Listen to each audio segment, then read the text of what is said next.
Thank you. My name is Dan Drmacich. I'm a retired principal and teacher from the Rochester City School District. I'm also the chairman of the Coalition for Justice in Education in Rochester. My testimony, I have 10 myths surrounding the Common Core in education that I'd like to explain to you, but given the time, I've chosen 3 that I'm going to ad-lib on, and hopefully that'll cut down on the time here. The first one, for the most part, deals with something that I'm sure you've all heard of a great deal of, and that's that our kids are scoring very poorly on international tests, and that is the reason that we need Common Core in order to have kids be more prepared for economic competitiveness.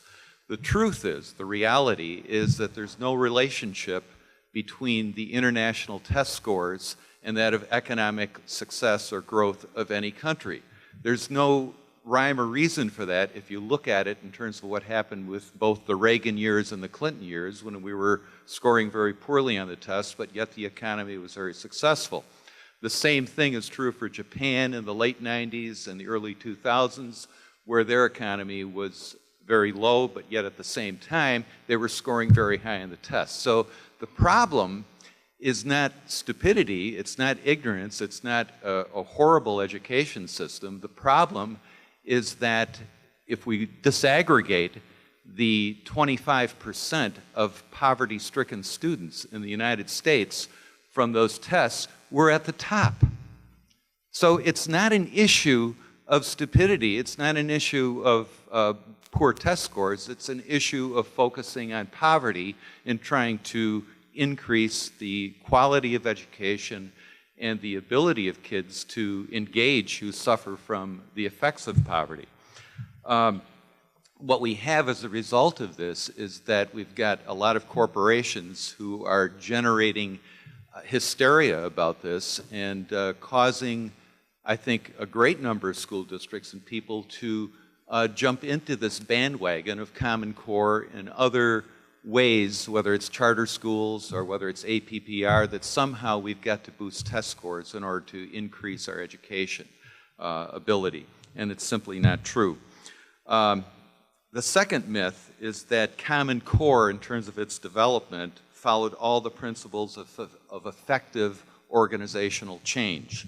You hear this from the commissioner, you'll hear it from a number of state ed officials. And what it boils down to is that the stakeholders, the practitioners, the teachers, the principals, the curriculum experts, the rank and file throughout the country were not involved in this. They were involved after the fact, in which they recruited a few people to say whether or not these were reasonable things. And these were recruited people who actually gave their testimony. There are some who refused to endorse it as well. Child psychologists, developmental experts have testified that many of these things are developmentally inappropriate. So those people were ignored as well as assessment experts. There was no field testing and no piloting of the curriculum. So it's pretty much, I think, as some people have described, as building an airplane as we're trying to fly it. The third and last myth that I'll focus on, which I think is probably one of the most important, is that you'll hear the mantra from many state ed officials, leaders in education, including Arne Duncan, Secretary of Education, that poverty is no excuse.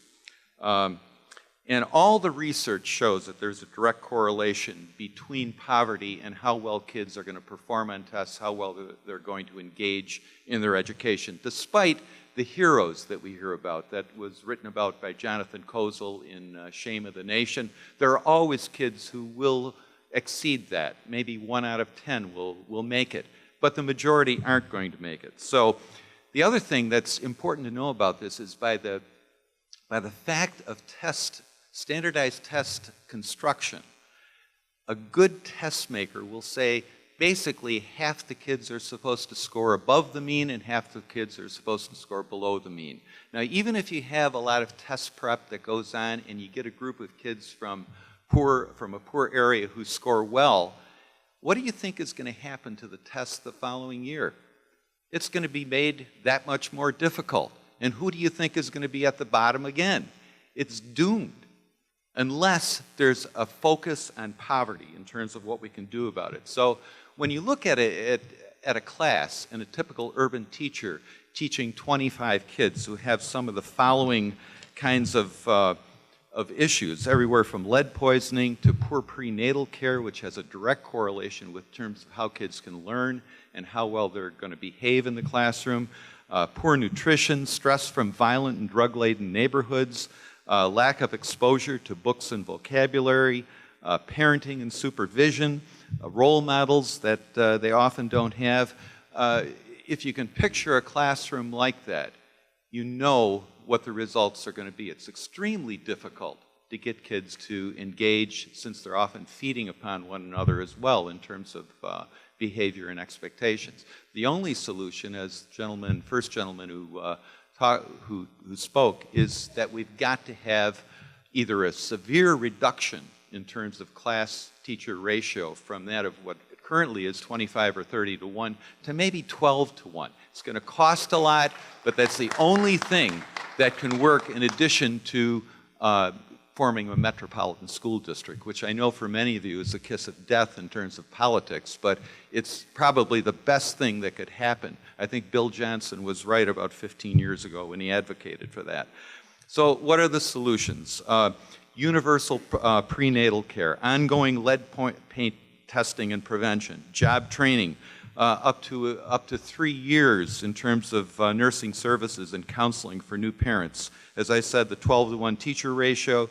And this one I have to focus on, is that for the regents, I think you ought to introduce legislation to make sure that any new regent who is selected to be a member of the Board of Regents, that they have teacher or psychological training in terms of their background. I think you ought to encourage the resignation of King and the hiring by the regents as someone who supports the kind of policies that most of us have talked about so far. There ought to be a 5-year moratorium on Common Core, teacher, practitioner involvement in terms of redesigning it, and also field testing and revisions again. And the other thing would be to end the high-stakes testing that we have and use of portfolios in which teachers as professionals can look at individual kids, look at individual standards for kids, and decide how much they've progressed and give that feedback to both the kid and the parents, and make it more of a professional relationship as opposed to what we have now, which we're turning teachers into technicians. If we're looking for a high-quality pool of teachers to continue to come back into the profession, this is not doing it. This is chasing them away. So with that, I hope you also read the other myths that I've submitted back here. And the other thing I'd like to do is to encourage each of you to purchase this book called Reign of Error by Dan Drmacich. This book, more than any other book, she's the former Undersecretary of Education under George Bush I, and she made a complete conversion to the kind of things that we've been talking about because of her involvement and her realization that this stuff just doesn't work. Thank you, Dan. Thank you.